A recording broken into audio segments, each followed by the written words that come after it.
Oui, mais tu nous as dit quel mois? Oui, mais quand même, tu nous oui, ça va. Non, mais pas pour vous.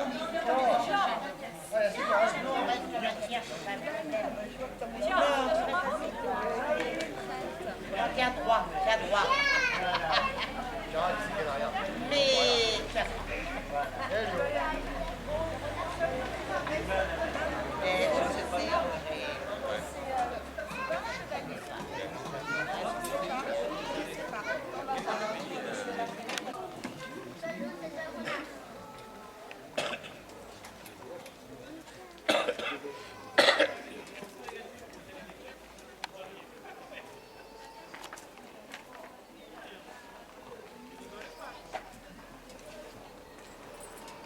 Or me convient telle cause dire, dont je vous puis tous faire rire.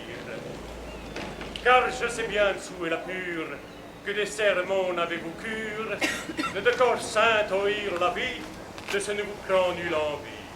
Mais de quelque cause qui vous plaise, or garde bien qu'asqu'un qu'il se taise, que de bien dire suis envoué, et bien garni, ce Dieu m'avouait. C'est vous me vouliez s'entendre, telle cause pourriez s'apprendre, qui bien ferouait à retenir. Ce me souhaitons pour folle tenir, mais j'aurais dire à l'école, des folles hommes, sages paroles. L'os prologue n'est plus nécessaire. Or, dirait, ne vous veulent plus taire une branche et un seul gabet de celui qui tend ses tabettes. C'est de renard, bien le savesse, et bien noé, dire la baisse. De renard n'a nul on s'adresse. Renard fait tout le monde de stress. Renard à trait. Renard racole. Molte renard de mal école.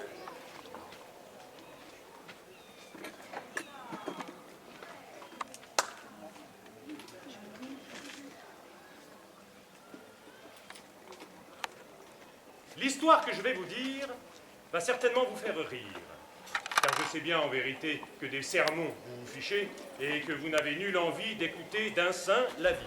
Pour que cette histoire vous plaise, que chacun à présent se taise, car je suis prêt à raconter une belle histoire, que Dieu soit loué. Si vous voulez bien m'entendre, vous pourriez ici apprendre une histoire à mémoriser.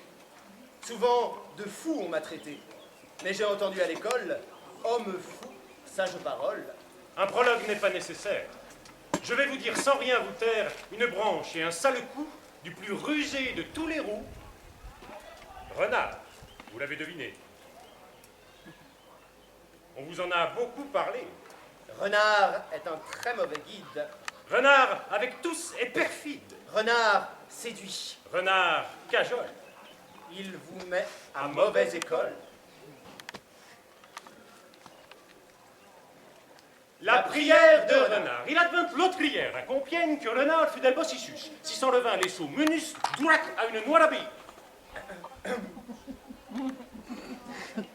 Il advint l'autre hier à Compiègne que Renard, en sortant du bois, à petit jour, s'avança droit jusqu'à une noire abeille. Se trouvait là une compagnie de coqs bien gras et bien garnis.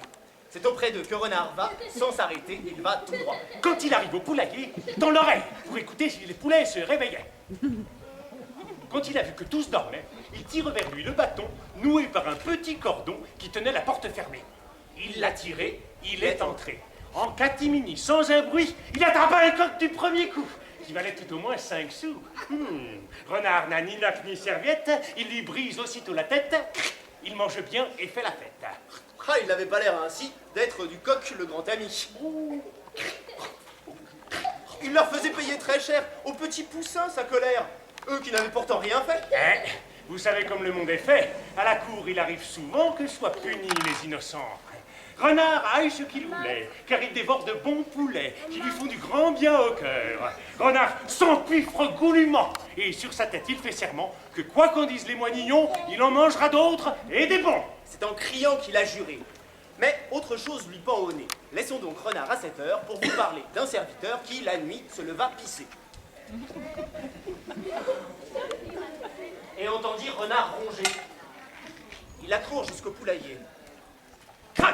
Voilà la porte verrouillée. Renard, te voilà attrapé. Puis il retourne à la maison. Il crie très fort. Vous tous, allons, levez-vous vite, venez m'aider. Renard a été bien piégé. Et tous les moines de se lever et de courir sans s'arrêter directement au poulailler. Pour porter secours aux volailles, ils s'en vont comme à la bataille. Pas un qui n'ait une massue dont Renard va être battu, s'ils arrivent à l'attraper. Voilà la porte, ils l'ont poussée. Crac. Tous, ils s'apprêtent à bien frapper. Alors Renard saute en avant, en retroussant ses vêtements. Il se prépare à détaler, il voit un moine s'approcher. Il bat Renard entre les reins. Pan! D'une massue qu'il tient des deux mains, il réduit Renard en bouillie. Pan! Le voilà vaincu, déconfit. Renard se relève toutefois, en habitué des mauvais pas. Voyant tous ces moines à l'assaut, il voudrait s'échapper d'un saut. Par-dessus deux moines, il bondit. Mais à quoi bon? L'un le saisit pour le frapper, l'autre le tire. Renard subit un vrai martyre, dont son aubert et son écu sortiront en pièces et rompus. Enfin, ils l'ont tant bousculé, et tant frappé, et tant traîné, que sa cape est bien abîmée. Mais il parvient à s'échapper, car Renard est doué pour tromper. Oh! Quand Renard se fut échappé, et qu'au moine il se fut libéré, sachez qu'il en fut très content. Il passe un vallon en courant, puis une forêt et un cours d'eau. Il sue énormément du dos. Il fuit aussi vite qu'il le peut, car pour sa peau, il a grand peur. Il ne dit pas « Cul, suis-moi! Mais si tu peux, débrouille-toi. Il ne pourra aider personne, l'homme qui son cul abandonne. Ainsi, sans cesser de courir, Renard parvient au bord de Vire. En approchant de la rivière, il regarde devant et derrière, et il remarque dans un pré une meule de foin entassée qui là avait été laissée car il n'avait pas bien séché. Le renard fait son lit dedans. Puis il s'éloigne vivement car il voulait se soulager avant que d'aller se coucher. Renard fait remonter sa queue pour lâcher 7 paix tapageurs. Le premier, dit-il, pour mon père. Que le second soit pour ma mère. Le troisième, pour mes bienfaiteurs et pour tous mes prédécesseurs. Le quatrième, pour les volailles dont j'ai dévoré les entrailles. Et le cinquième, pour le vilain qui ici a mené ce foin. 6, l'amour dont je suis épris, d'amer sang, ma douce amie.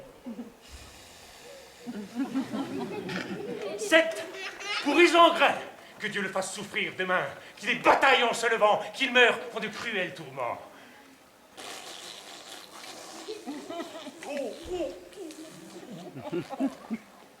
Dieu n'a pas fait de créature pour qui ma haine est aussi dure. Qu'il n'aille pas jusqu'à la Saint-Jean.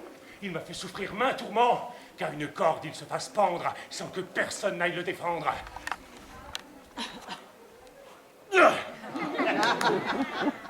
Renard est allé se coucher, car il voulait se reposer. Il se recommande aux apôtres, puis récite 3 patenôtres. Que Dieu bénisse tous les voleurs, tous les trompeurs, tous les sournois, tous les trompeurs, et ceux qui vivent de mauvais coups, et qui saisissent tous et tout. Qui fait le bien ne doit pas vivre, mais celui qui est tout le temps ivre, mais celui qui vole et qui prend, qui emprunte et jamais ne rend, qu'un tel homme ne puisse mourir, c'est un péché de le détruire. Ainsi Renard fait sa prière. Quel scélérat, fils de pervers. Puis il se tait, le renégat, et le museau entre les pattes, il s'endort immédiatement, car son lit était doux, vraiment.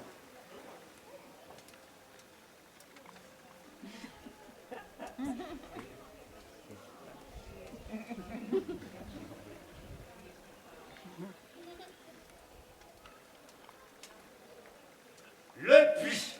Je vais ici conter l'histoire d'un malheur subi par Renard. L'autre jour, il partit en quête de nourriture. C'était la diète. Et Renard avait bien souffert de la faim et de la misère. Passant par un champ labouré, il entra dans un petit pré. Il se glissa dans la bruyère. Il est affligé, en colère, parce qu'il n'a pas pu trouver de quoi manger pour son souper. À l'orée du bois, il parvient. Là, il s'arrête. Il bâille de faim. Il était maigre et affaibli. Famine régnait en son pays. De temps en temps, Renard s'étend. Alors, son ventre se demande, et ses boyaux qui sont dedans, ce que font ses pattes et ses dents. Il crie d'angoisse et de détresse à cause de la faim qui le blesse. Puis, Renard emprunte un sentier et il y court sans s'arrêter. Là, il voit, dans un champ d'avoine, une abbaye de blancs moines, avec une grange à côté. Déjà, il s'apprête à ajouter, car dedans se trouve la viande que le renard demande. Des poules, des chapons engraissés. Renard s'en va de ce côté. Sur le chemin, il fait un saut. Il a hâte de lancer l'assaut, et sur les rênes, il n'a tiré avant que d'être au poulailler.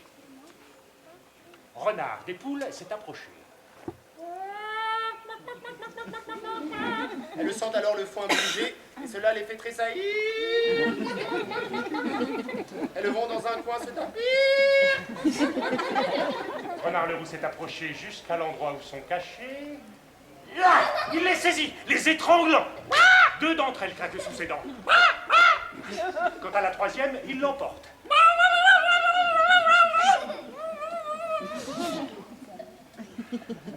Mais comme il arrive à la porte, il a soudain envie de boire. Le trompeur, le rusé renard.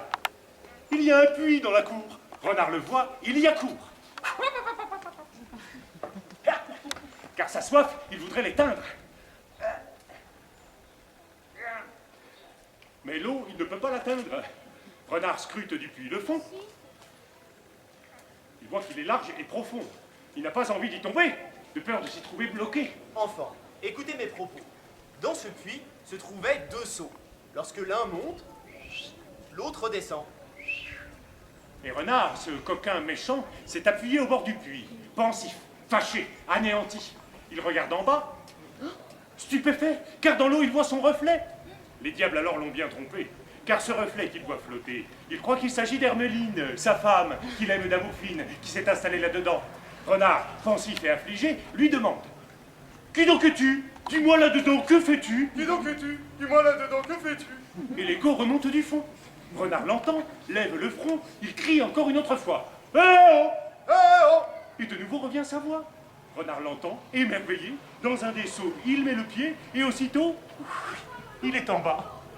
Renard est en bien mauvais pas. Quand Renard dans l'eau est tombé, il comprend bien qu'il s'est trompé, car Hermeline n'est pas en bas, bien qu'il ait cru l'avoir vue là. Voilà Renard mal engagé. Ce sont les diables qui l'ont piégé. Renard s'accroche à une pierre. Il vaudrait être mort en bière. Il n'en finit pas de souffrir. Son poil prend l'eau. Oh, quel martyr! Voilà Renard plus prisonnier que s'il était au fer lié. Il est juste qu'il soit humilié, celui qui emploie son pouvoir à raconter à tous des histoires. Renard ne trouve aucun moyen de se sortir de ce pétrin. Il est à son aise pour pécher. Nul ne pourrait le dérider. Le voilà vraiment enragé d'avoir été ainsi trompé. Ah! Comparé à moi, sûrement, un bouton est intelligent. Cette nuit-là, à ce moment, à la même heure exactement, c'est vrai, sachez-le les enfants, d'un pas pressé vint Isengrin. Il est dévoré par la faim. Il est sorti d'une grande lande, lui aussi cherche de la viande. Il passe alors devant le puits, là où Renard se divertit. Soudain, le loup vient s'y pencher, pensif, soucieux et affligé.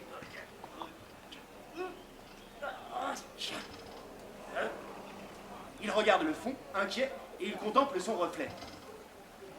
Plus il le voit, plus il regarde. Il agit comme l'a fait Renard. Comme lui, il se couche sur le bord et voit le reflet de son corps. Il se dit que c'est Dame Hersant, sa dame qu'il aime d'amour ardent, qui s'est installée là-dedans. Et qu'elle y est avec Renard. Pour Isengrin, quel cauchemar. Il a poussé un hurlement. Aouh! À son reflet, il dit criant: Que penses-tu, putain de crevé, quand oh, Renard t'es si trouvé? Que penses-tu, putain de crevé, quand Renard t'es si trouvé? L'écho de sa voix sort du fond. Isengrin croit qu'elle lui répond. Il a hurlé une autre fois.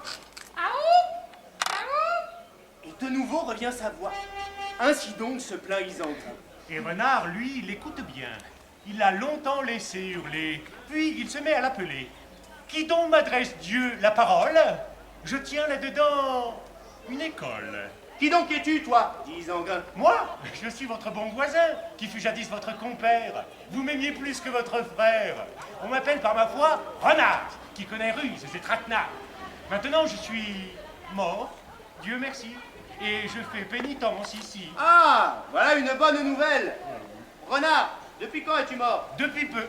Nul ne devrait s'en étonner si je suis mort. Ainsi mourront tous les hommes qui en vie sont.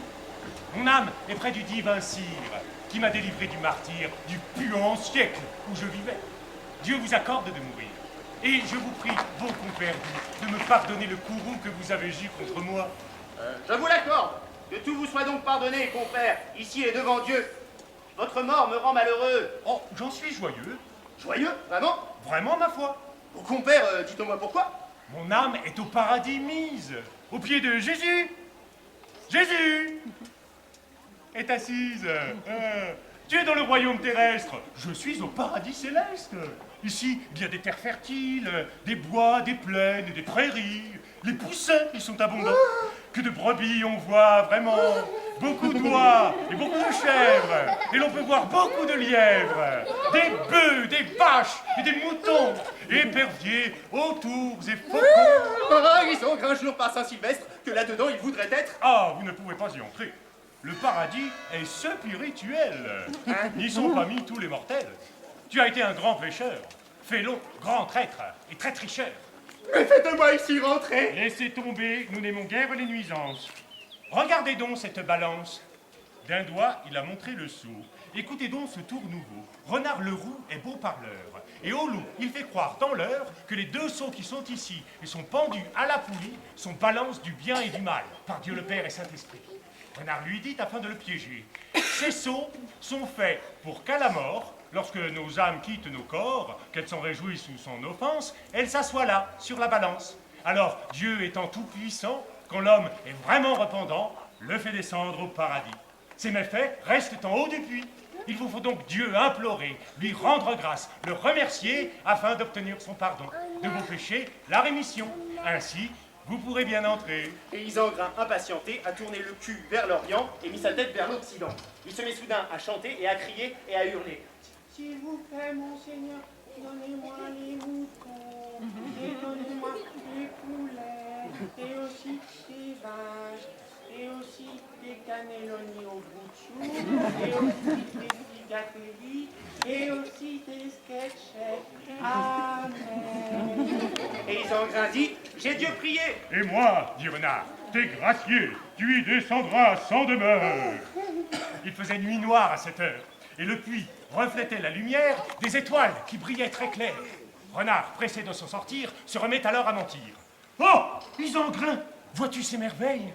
Devant moi brûlent des cierges.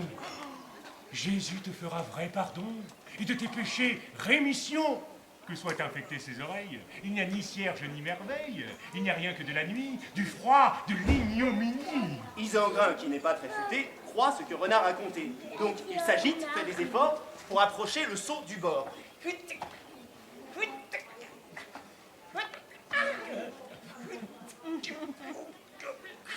Puis, à pieds joints, le loup s'y fourre. Isengrin était le plus lourd, aussitôt il dévale au fond. Écoutez leur conversation. Dans le puits, ils se sont croisés. Isengrin l'a apostrophé. Compère, pourquoi t'en vas-tu? N'en ayez aucune amertume. Je vais t'expliquer la coutume. Quand l'un arrive, l'autre s'en va. C'est la coutume de ce lieu-là. Je monte là-haut, au paradis. Tu descends dans l'enfer du puits. Moi, j'ai aux diables échappé. Les démons vont te tourmenter. Tu descends dans l'ignominie. Sache bien que j'en suis ravi. Par Dieu le Père et Saint-Esprit, c'est repère de diable, ce puits. Dès que Renard arrive à terre, il se sent prêt à faire la guerre. Voilà Isengrin bien coincé. Être à Damas emprisonné serait bien moindre tragédie qu'être tombé au fond du puits. Ah.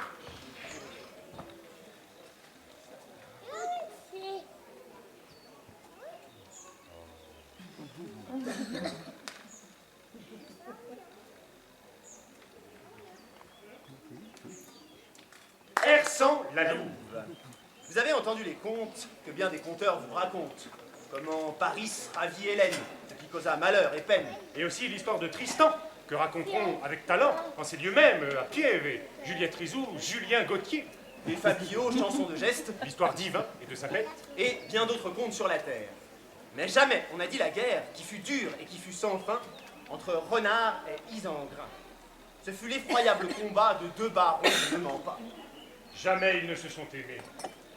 Tous deux se sont bien affrontés et combattus, en vérité. Cela, je vais vous le conter.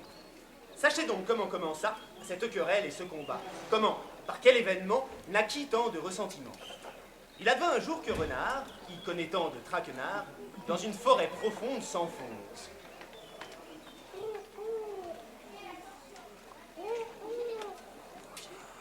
Sur des pentes couvertes de ronces. Il s'est perdu à tant marcher jusqu'à tomber sur un fourré qui surplombait un trou obscur. Là, lui arrive une aventure qui lui causa bien de la peine, car ainsi commença sa haine par le péché et par les diables pour Isengrin le connétable. Quand il voit le trou dans la roche, pour voir ce que c'est, il s'approche, pour l'observer et distinguer s'il pourrait s'y reposer.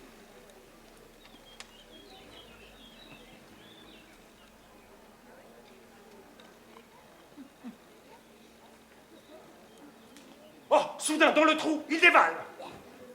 Et il atterrit dans la salle d'Isengrin, son grand ennemi.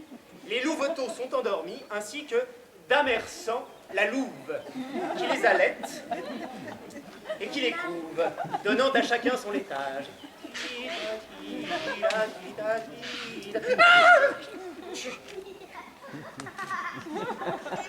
Renard, dit-elle, votre pelage est celui d'un fourbe berbère, car vous auriez dû mieux faire venir plus tôt en ma tanière.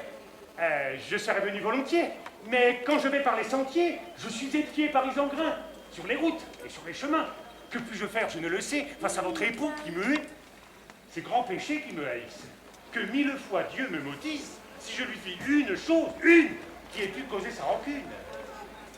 Je vous aime d'amour, il prétend. Et il s'en plaint, c'est permanent dans ce pays à ses amis. Même, il leur a beaucoup promis pour qu'ils me couvrent d'ignominie. Comment? Seigneur Renard! Et ces mensonges, on peut les croire.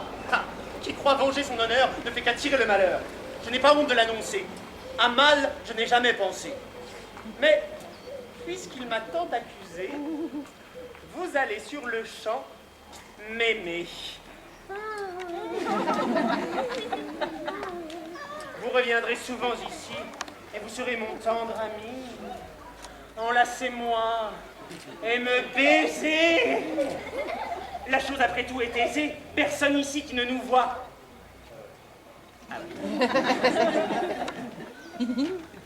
Renard est suffoqué de joie. Il se rapproche pour l'embrasser. Ersan a la cuisse écartée. Elle aime beaucoup tout ce qu'il fait. Renard est prêt à s'échapper. Il ne veut pas qu'on le surprenne. Il craint qu'Isengrin ne revienne. Et il va, avant de partir, près des louveteaux s'accroupir. Il leur pisse dessus un par un, les jette à terre, les y maintient, il les insulte, les bat, déclare que ce sont d'horribles bâtards. Eh ouais, personne ne fait peur à Renard. Oui, excepté Ersan, son ami, il ne dira rien de ceci. Il a quitté les loups en pleurs. Damersan, voyant leur douleur, les a caressés et priés. Mes enfants, dit-elle, ne soyez ni abrutis ni déloyaux. Que votre père n'en sache mot. Quand Isengrin, chez les siens, rentre.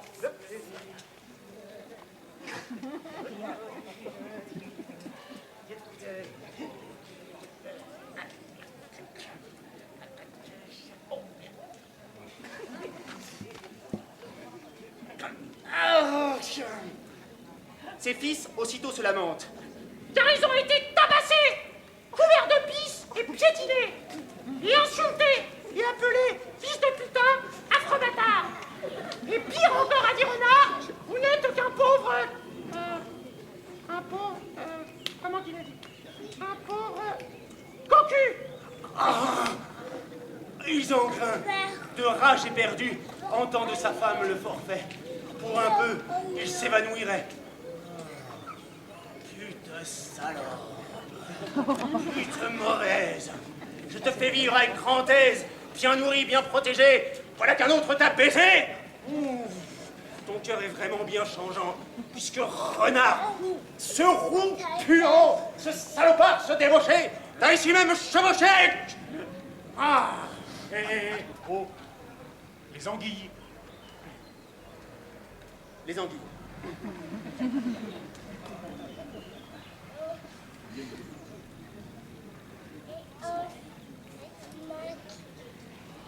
L'histoire que je vais commencer, je crois que vous l'apprécierez. Elle mérite d'être retenue par ceux qui l'auront entendue. Pour m'écouter, il faut vous taire, car aucun conte ne saurait plaire aux gens bruyants et tapageurs. Celui qui m'écoute de tout cœur, il en sera bien instruit. Écoutez donc notre récit.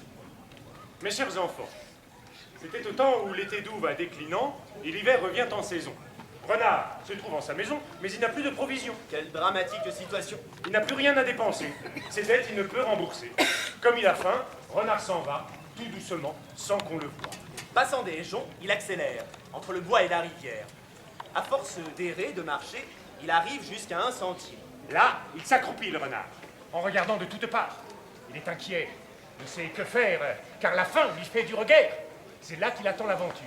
Viennent alors à vive allure des marchands de bons poissons frais. Yeah! Ils sont de bons harengs chargés, car a soufflé un vent glacé pendant une semaine entière. Et aussi des poissons d'hiver, des grands autant que des petits, dont nos paniers sont remplis. Yeah!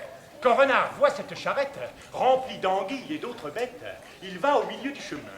Écoutez comme il est malin. Sur la route, il s'étend alors et il fait semblant d'être mort. Renard, qui s'est si bien trompé, les dents visibles, les yeux fermés, tient son haleine emprisonnée. Avez-vous déjà entendu une trahison si tordue? Renard demeure ainsi gisant, tandis qu'arrivent les marchands qui, à lui, soudain, prennent garde. Go! Ah, le premier le voit, le regarde, et il appelle son copain. Regarde, un renard ou un chien? Ah, c'est un renard, prends-le, allez, fils de putain, faut l'attraper. Il trouve Renard les pattes en l'air. Il le tourne, le pose par terre. Et il pince son dos poilu. Ils n'ont pas peur d'être mordus. L'un dit 4 sous que ça vaut. L'autre lui répond Pouah, Dieu me sauve, il vaut 5 sous et bon marché. Nous ne sommes pas si chargés. Jetons-le dans notre charrette. Regarde son cou blanc et net. Alors, ils se sont avancés. Renard, au chariot, est lancé. Et ils continuent leur chemin. Tous les deux, la joie les étreint. Yeah! Renard, couché sur les paniers, de ses dents, ouvre le premier. Ah. Oh! Et il en sort, sachez-le bien, plus de 30 harengs divins.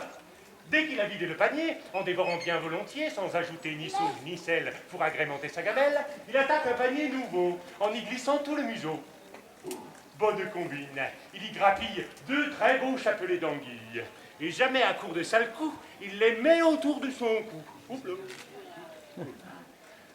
Alors, Renard d'un pas s'avance, il tend les pattes et il s'élance de la charrette jusqu'à la voie. Et ayant ainsi fait ce saut, il dit au marchand « Ces anguilles-là sont pour moi, le reste sera votre repas. » Les marchands qui l'ont entendu en sont surpris et confondus. Ils s'écrient « Ah, là, le renard !» Ils sautent de la charrette, trop tard. Le renard qu'ils voudraient reprendre ne veut, lui, pas les attendre. « Ah !» s'écrient les marchands. « Renard, sale animal, né de barbare, puissent ces anguilles te faire vomir !» Et Renard alors de leur dire « Parlez autant que vous voudrez, Renard n'a rien à ajouter. » Les marchands courent après lui. Bon, ils ne l'auront pas aujourd'hui car son cheval est trop rapide. Renard s'élance à toute bride et va tout droit jusqu'au château où l'attendent ses renardeux. Il ferme derrière lui la porte, à cause des anguilles qu'il rapporte. Renard, de sa tour, passe le seuil, et on lui fait un bel accueil. Ses pattes, on les fait bien sécher, et les anguilles sont écorchées. Ils les ont coupées en tronçons, et sur des brochettes en bâton de coudrier, les ont piquées. Le feu est bientôt allumé. Ils sont en train de faire cuire les anguilles et de les rôtir. Quand vient Monseigneur Isengrin, qui, errant depuis le matin, a parcouru bien du pays sans rien trouver qui les nourrit. Le jeune a amaigri ses flancs. Il passe un très mauvais moment. Traversant une terre défrichée, jusqu'au château, il est allé. Il voit la cuisine fumée car un feu y est allumé. Isengrin renifle un fumet qui ne lui est pas familier. Il court jusqu'à une fenêtre pour voir ce que cela peut être.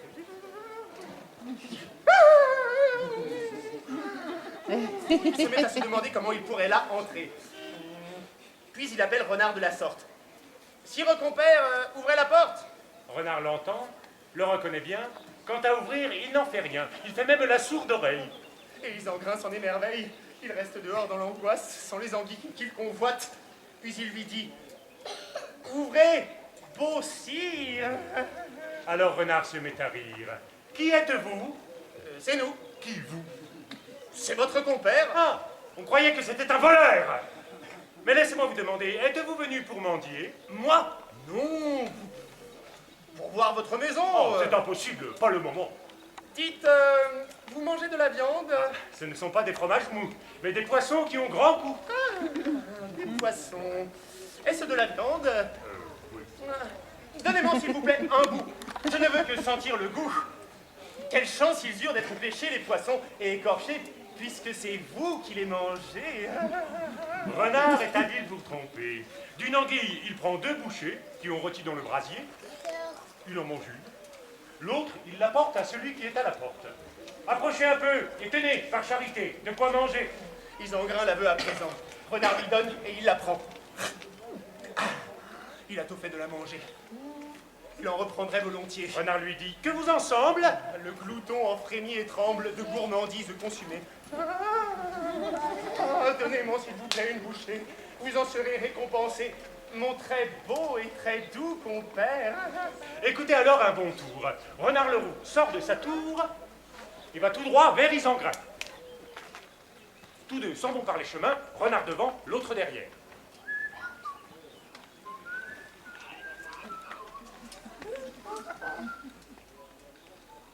Ils parviennent à une rivière. C'était un peu avant Noël, quand les jambons sont mis en selle. L'air était clair et étoilé, et la rivière était gelée. Si dure qu'on aurait pu danser.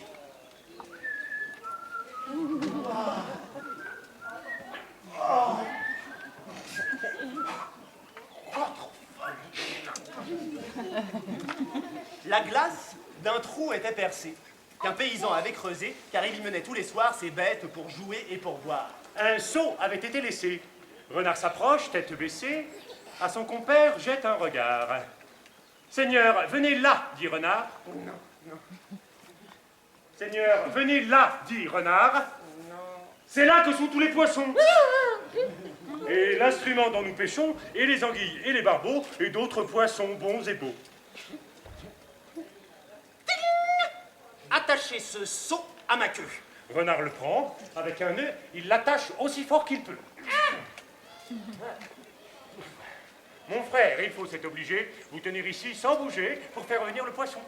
Puis il bondit dans un buisson, et le museau entre les pieds, Renard se met à observer Isengrin qui se trouve en face. Le loup est assis sur la glace. Le seau dans le trou est tombé et les glaçons y ont coulé. Ainsi commence à geler l'eau qui emprisonne bientôt le seau qui, à la queue, est attaché. Le seau de glace est submergé, la queue se met donc à geler, et dans la glace, elle est bloquée.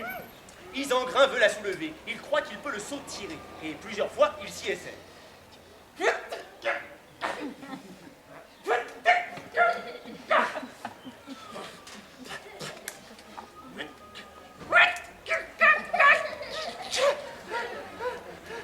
Mais c'est en vain.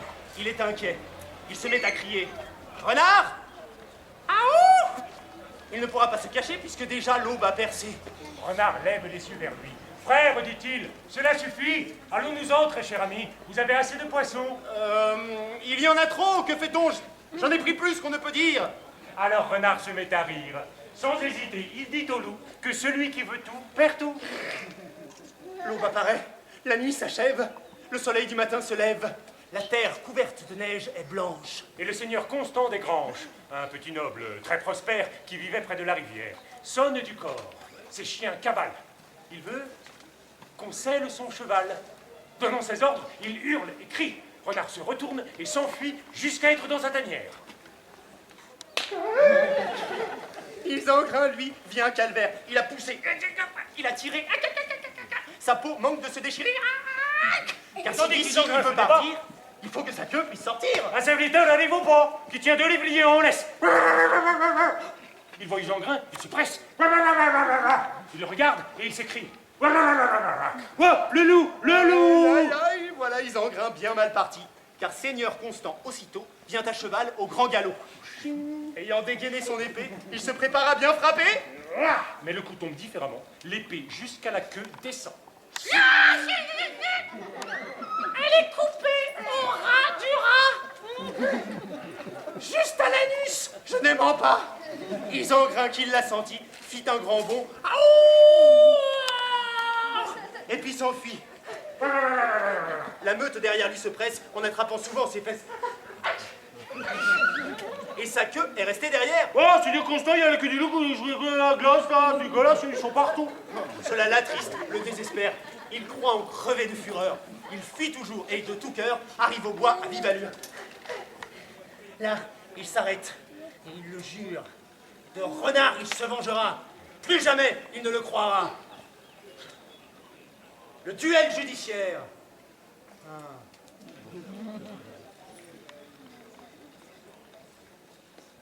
Enfant, si vous vouliez vous taire et garder votre esprit ouvert, vous entendrez pour finir une histoire qui fera plaisir. Comment Renard et Isengrin se firent la guerre jusqu'à la fin.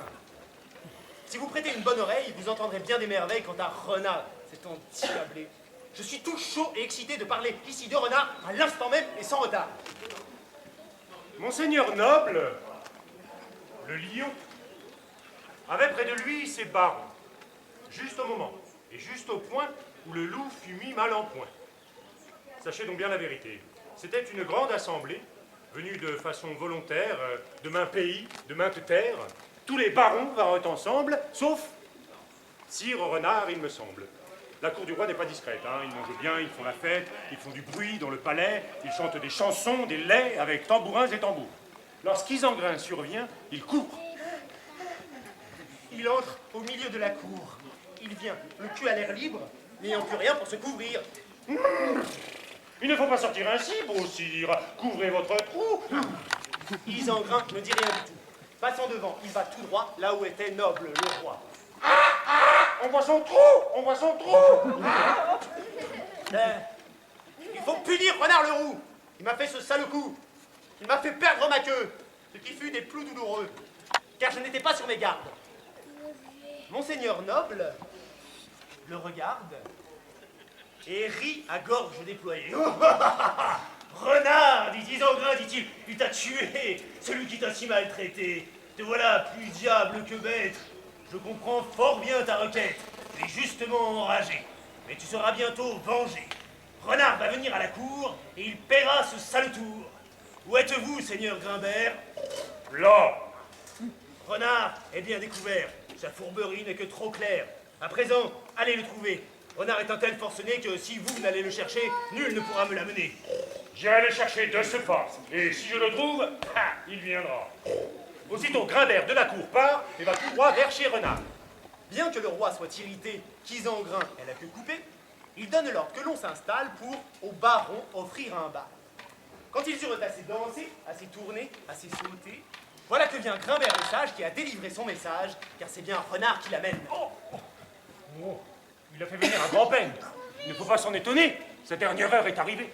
Vous comprenez qu'il soit penaud, il risque d'y laisser sa peau. L'ours brun et Tibère le chat ont amené leurs avocats. Ils déclarent qu'ils vont le charger, qu'il ne pourra en réchapper.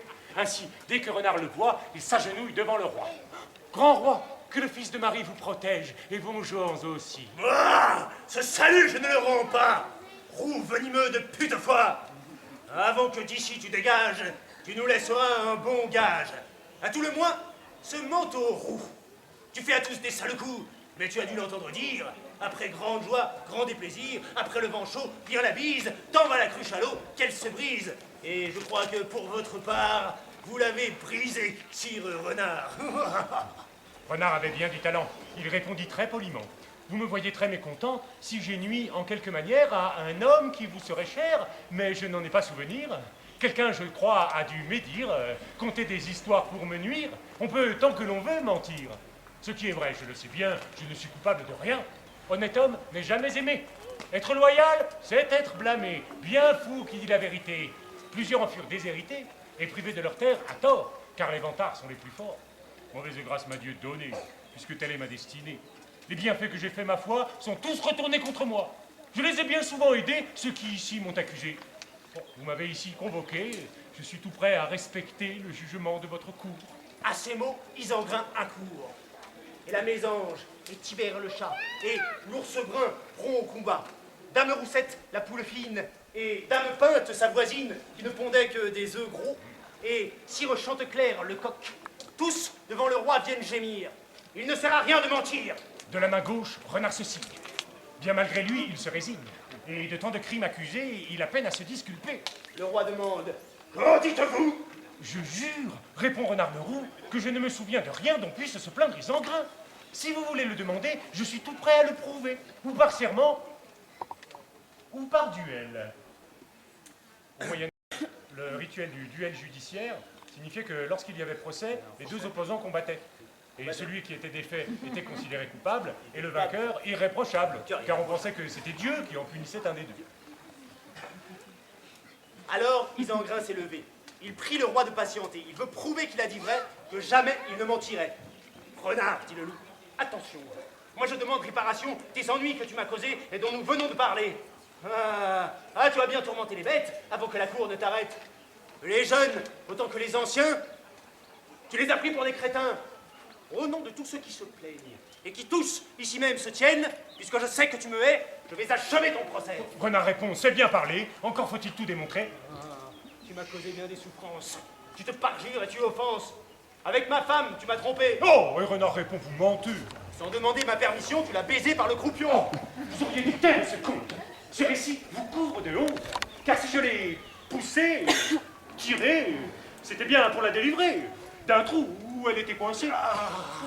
Renard, tu peux bien te vanter. Tu sais la messe aux fous chanter.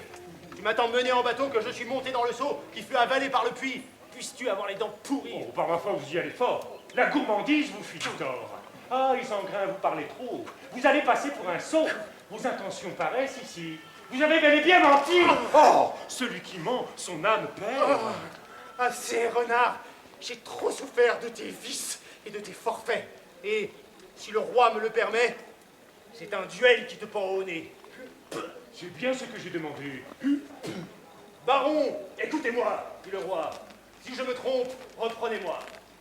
Sire Renard jurera avant, et il prêtera le serment qu'à Isengrin il n'a pas nuit, ni à Tibère causé d'ennui, à la mésange, à Tisselin, ni même à Roux n'est le chien. C'est ce serment-là qu'il doit faire. Renard a juré tout ceci. Et le roi à Isengrin dit, jurez que Renard a menti et que vous dites vérité pure. Et Isengrin dit, je le jure. Ayant juré, tous deux s'avancent.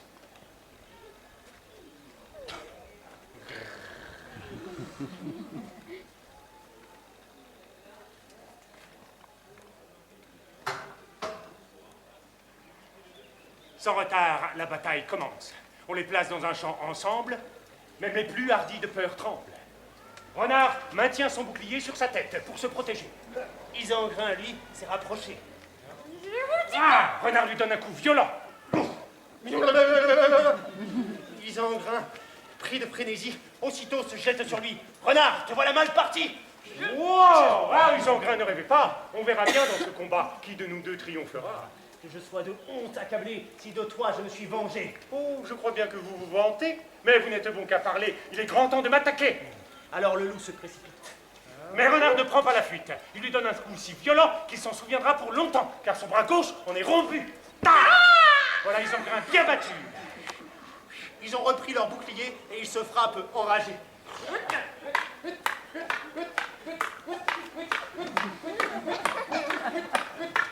Jamais on n'a vu telle mêlée, hein? Aucun ne parvient à gagner. Cela ne doit pas vous surprendre. Isengrin ne peut se défendre ou de son bras droit seulement, puisque le bras gauche est manquant. L'un fait un tour. L'autre se déplace. Aucun des deux ne reste en place. Aucun d'eux ne semble faiblir. Isengrin souffre un grand martyre. Il a le poil tout hérissé. Il donne l'assaut sans plaisanter et, d'un très violent croche-pied, il le précipite par terre. Le renard, tombé à l'envers, lui brise les dents dans la bouche. Et dans son œil, crache et se mouche. Renard ne cesse de le frapper. Sur le visage et sur le nez.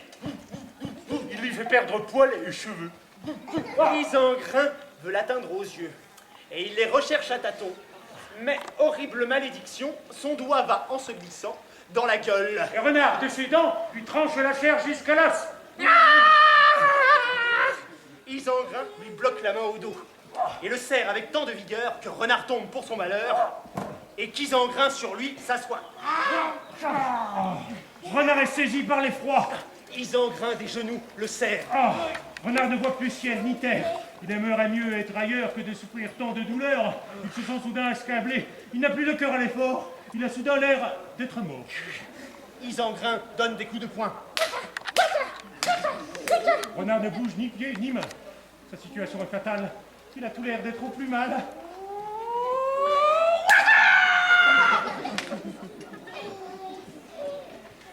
Isengrin l'a frappé si fort qu'il l'a laissé au champ pour mort.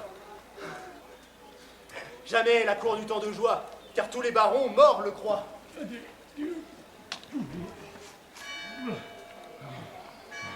Ses parents, couverts d'infamie, devant toute la cour le renient, ordonnant même qu'on le pende.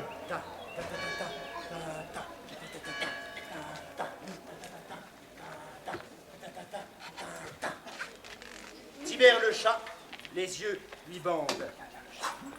Et Rounel de lui lier les poings. Voilà Renard dans le pétrin, car il a fait un faux serment. Il a vraiment baisé Hersan. Vous les auriez vu se réjouir. Tous les barons veulent le détruire. Renard, pour sa vie prolongée, prie qu'on le laisse se confesser pour qu'il avoue, avant sa mort, les péchés qu'il se remémore. Pendant que se confesse Renard, soudain survient frère Bernard, qui, de l'abbaye, est rentré pour trouver Renard ligoté.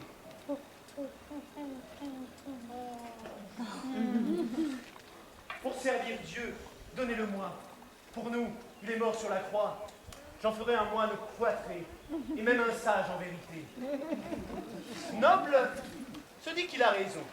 Il sort Renard de sa prison, et il le fait conduire là-bas avec du poisson comme appât. Petit. Oh, les gentils poissons. Les gentils poissons. Allez, le renard pape. Oh là, petit. Petit pape, la patte. La patte. Et ta patte, l'autre patte. En 15 jours, Renard est guéri, et il en est vraiment ravi.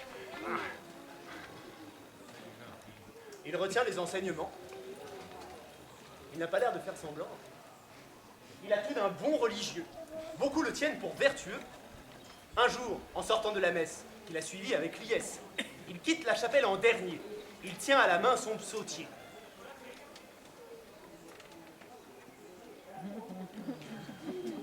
Voilà que Renard aperçoit 4 poulets nourris et gras. Je vais leur prouver le talent de ma gueule en les mangeant. Renard trahit ses vœux sacrés. Va aux poules pour les dépecer. Il en mange une. Son cœur bondit. Les autres, il les ensevelit. Il viendra les manger demain. De cette ruse, nul ne sait rien, ni de son terrible larcin. Dès les matines, le lendemain, Renard, grand ami des volailles, dévore d'une autre les entrailles. Puis, sans être vu, la 3e. Il dévorait la 4e. Quand un des moines, en arrivant, le voit manger, il s'en offense. Renard est chassé du couvent. Il s'en va ainsi bien repu. Il ne demandait rien de plus que d'échapper au monastère. Il pourra encore faire la guerre. Au loup, monseigneur Isengrin. S'il en trouve le moyen. D'essor se gare bien Isengrin. Et Roenios, et Tisselins. Tibers dit casse. Bruyance dit torse. Car sans diante ne faut être palace. Renard leur fera que qu'il tarde. Telle saute dont ne se prenne garde.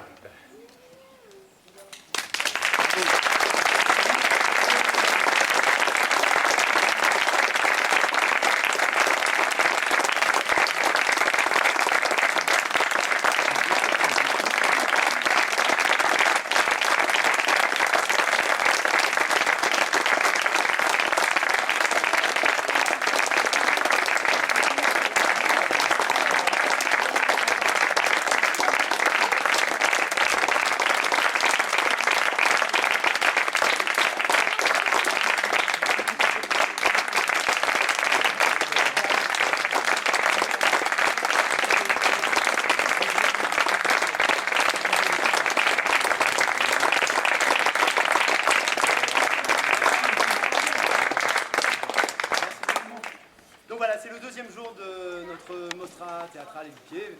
Donc ce soir, à 21h, ça continue avec Le Menteur sur la place, là-haut. Et demain, ça sera le dernier jour avec, pour ceux qui ne l'ont pas vu ou pour ceux qui veulent revenir, à 11h, le Papa de Simon, juste près de l'église, là-bas. À 18h, le Roman de Renard ici. Et Le Menteur après le soir. Donc si ça vous a plu, n'hésitez pas à en parler pour qu'on puisse avoir, je l'espère, demain un public aussi nombreux et généreux que vous aujourd'hui. Voilà. Donc merci de faire passer le mot.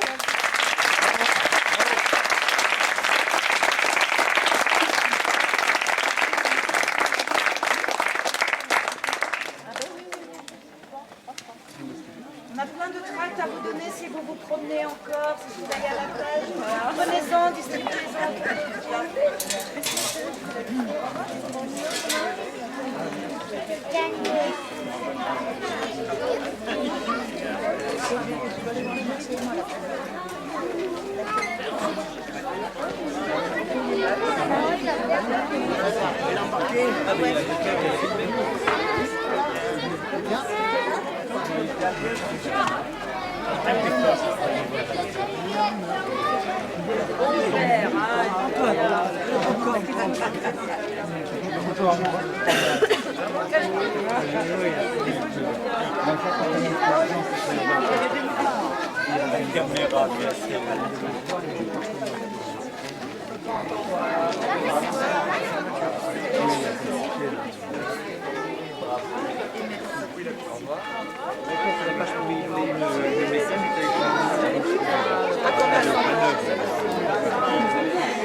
Non,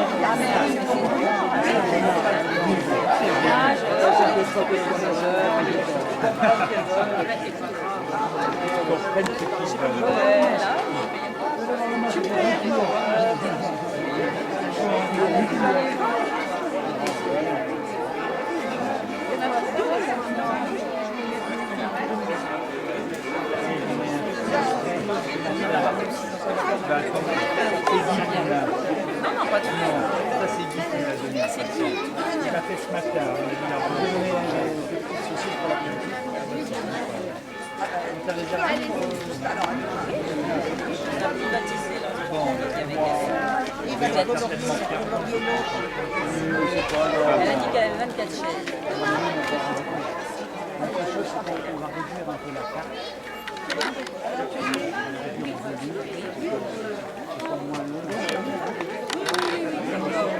Moi, je le réserve déjà 12 œufs avec des fruits. Non, mais eux, ils sont habitués. Par contre, ils ne mangent pas de viande, donc il faut forcément. Non, mais c'est les enfants. Ouais. Voilà, la viande, de toute façon,